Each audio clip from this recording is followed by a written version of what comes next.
Welcome to the 2-Minute Podcast. Today we have Dale, aka Snail, from Dale and the ZDubs. Super unique band with an eclectic mix of both crazy and laid-back vibes. This is really cool. I'm excited for this one. Welcome on the show, Dale. What's good, Johnny D? Thanks for having me, brother. So right off the bat, for new fans, if people had to know one thing about Dale and the ZDubs, what would you want them to know? Because you guys are super unique. I think it's that we write songs with range. You can get really heavy, hard rockin', up-tempo, and punk. And then we also have a more sentimental, pop, down-tempo, vibier feel too. I think we're a very lyric-based band, and the lyrics really matter. The stories that we tell really matter. We have a story to tell. I have a story to tell. I spent 2017 to 2020. I got sent to a mid-security penitentiary, and a lot of the songs that we've released since then are inspired from that experience. So tell me more about that. Sometimes our lowest points can bring the most growth, and I know you talk a lot about that. Tell me about your experience of this comeback. Prison was not sick.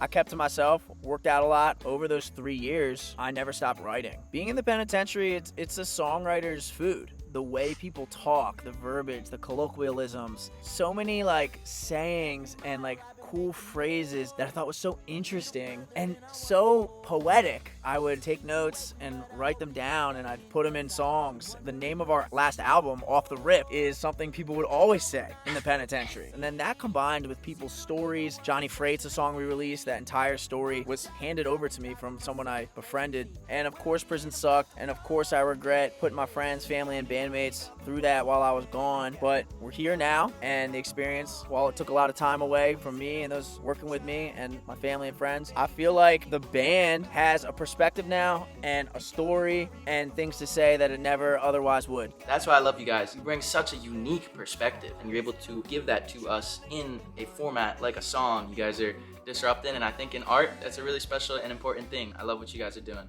I appreciate it, and I feel like it's important to just remember that's what us artists, and John, you're an artist too. I'm excited about the music you're making with Surfer Girl, and you understand that I feel like it's so important to remember that what us artists do, we are giving our perspective of the world we see around us, and we're doing it in a way that hopefully allows other people to feel catharsis or not alone, or to learn, or maybe just to laugh a little bit. If our music has helped anyone in any way, shape, or form, that means a lot. I try to keep that in mind when I'm writing songs. I'm a storyteller first, musician second. I got good at singing when I was in prison though. You had a handheld radio, and I'd always go out on the yard, and the yard is huge. You can go to the corner of the yard, you won't be bothering anybody. I had this radio, and I'd go to the corner of the yard, and I would find the key, and I would figure out if it's major or minor, and I would run scales, and I would mimic the intervals being sung, and I would do a lot of singing practice on the yard with my little radio. That's where I got good at singing. I really wasn't that good before. I respect the hustle.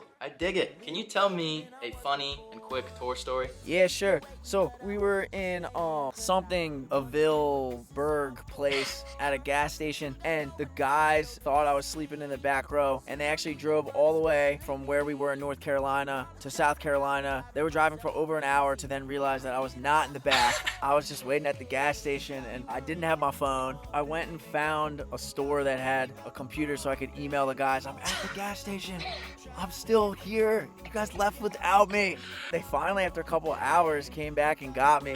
I was just at the gas station, bro. Dude, that's insane. Yeah. What are your plans for the next year? What can people expect? What are you most excited about? Thanks for asking me, Johnny D. All right, so we just released a song not too long ago with Cashed Out. It's called Wrong Thing. Please go check that one out. We're going to be releasing music and touring all of 2025. We'll see everybody at Reggae Rise Up Florida. Super excited about the future for this band, and what I'm most excited about is the stories we're telling. Dude, well, I appreciate you coming on the show. Thank you. Thank you, John. Shout out to the 2-Minute Podcast. Thanks for having me on it, Johnny, and I can't wait to kick it with you when we're back in Florida, be it Reggae Rise Up or at one of the Beach Fly shows. Hey, dude, you the man, Dale.